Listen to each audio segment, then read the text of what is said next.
So the Hurricanes are out? Or are they actually even more in on Erik Karlsson? Good morning to you. Good Tuesday morning. I'm Dejan Kovacevic of DK Pittsburgh Sports, and this is Daily Shot of the Penguins. It comes your way bright and early every weekday if you're into football and or baseball. I also offer daily shots of Steelers and Pirates that I hope you'll check out. The Erik Karlsson story, as I'd mentioned yesterday, has lots of moving parts, lots of moving tentacles within those moving parts, it seems.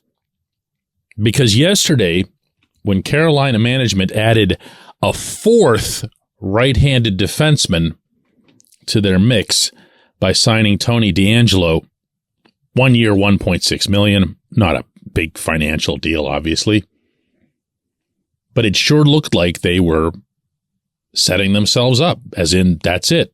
They're done.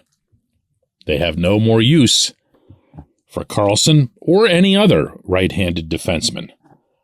However, upon closer inspection, that might not be the case. See, here's the thing. The Hurricanes are kind of up against it, meaning the cap, as are almost all NHL teams, certainly those who are in contention. And earlier this offseason, they spent a bunch of that on Dmitry Orlov, the former Washington guy who came over from Boston.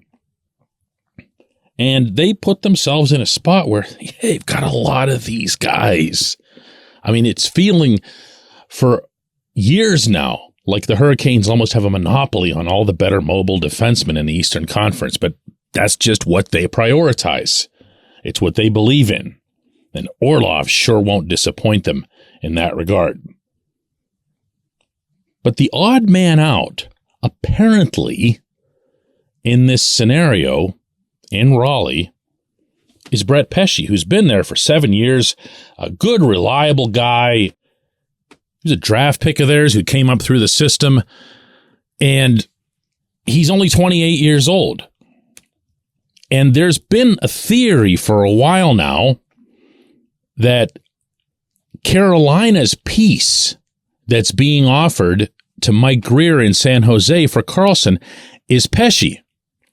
Now, we can get into a back and forth as to who was a better defenseman between Pesce and the Penguins' Jeff Petrie over different points of their career, but you can't do it now. You can't do it now. Petrie's 8 years older, and Petrie's more expensive. Pesce's $4 million, Petrie's $6 million. And who knows what other components might be in on the Carolina end. Carolina might not be saddling, for example, the Sharks with Mikael Granlund's salary. $5 million. So as much as I saw yesterday, heard, read everywhere that this was a sign that the Hurricanes are done and they're out on Karlsson, no. Signals were sent out already that they're not done on the blue line.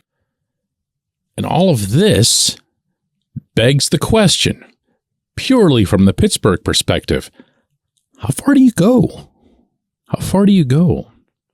Because if you're the Sharks, and as I'd mentioned this yesterday, if you're Grier and you've got your player telling you he wants out, and you know everybody else has cap constraints, and everyone knows your guy wants out, and everyone has no money to spare to pick up your $11.5 million megastar defenseman off of you, you've got almost no bargaining power, but almost isn't none.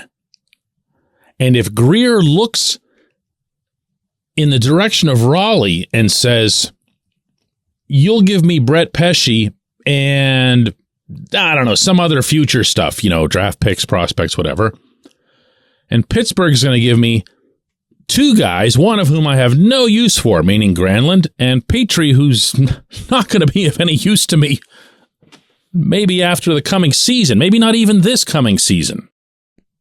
So here, Kyle Dubas, is what I, Mike Grier, want. I want Marcus Pettersson. Pettersson's a fairly expensive player. He's right around that same range.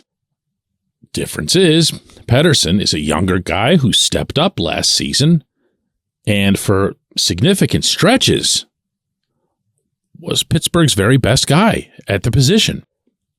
That allows Greer to not only collect all of his future wares, but also to save some face with that franchise's fan base. So listen, I mean, we understand we're not getting Karlsson back, but this guy's a pretty good hockey player.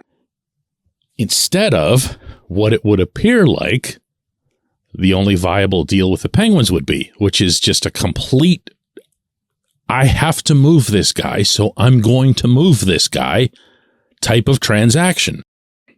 So I'll ask it again. Let's presume, again, this is purely hypothetical. I have never once heard Marcus's name from inside anything, so please don't say, rumor this, rumor that. No. Okay, I have no idea as to whether or not Marcus's name has ever come up. However, meaning between the actual parties, not in hockey with two Y's, room hours with two Z's at the end, okay? I'm talking about like actual people that are involved in the process. How far do you go if you're Dubas? Do you say to yourself, all right, listen, in a normal world, you trade Marcus Pettersson for Erik Karlsson like that, and you don't even think about what else is involved, but that's not this. That's not this setting. There are draft picks that'll be involved. There might be prospects that are involved. I can't fathom who, but you never know what another team might see in the same system that you're tired of looking at. There's going to be other components to it as well. A lot of it just heavily cash involved. And to do all that, and then to throw in, which is what it would feel like, Pettersson, I don't know. At some point, you have to say that's enough of just getting rid of the younger players or not playing the younger players, or worse by far, not having any younger players. When we come back, J1Q.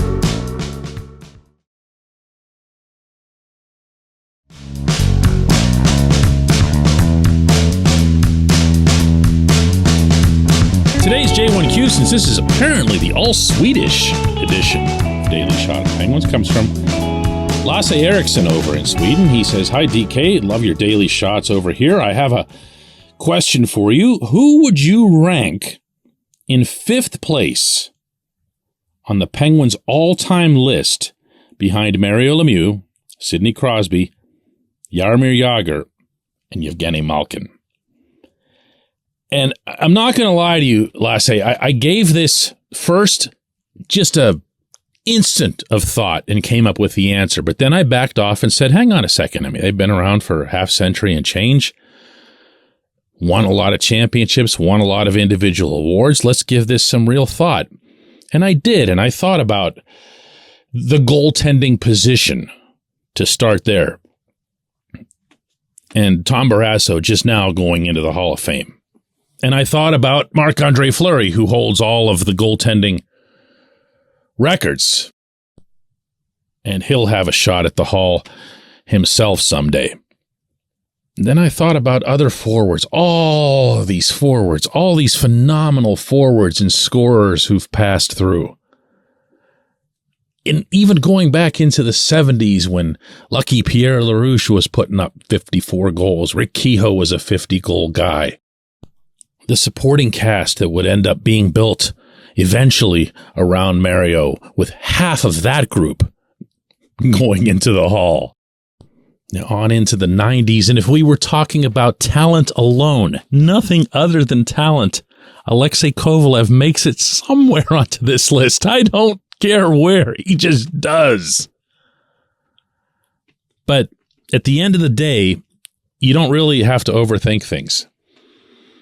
I've been saying for years now, including when it was very much uncool, that Chris Letang is the greatest defenseman in franchise history.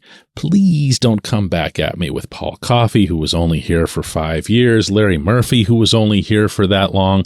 Yes, they've richly earned their spots in the Hall. Coffey's one of the greatest offensive defensemen the game not only has ever seen, will ever see. Just wasn't here very long. Letang's been here for 17 years. Letang's been here for 3 cups. Letang holds every record that you could possibly cite for a defenseman with this franchise.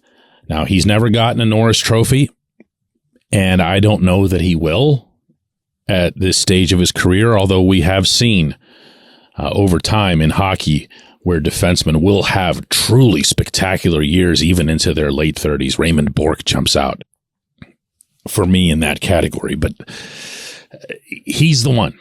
He's the one. I would put him above any of the goaltenders I'd consider. I would put him above any of the forwards that I'd consider, and I would put him well above any of the defensemen.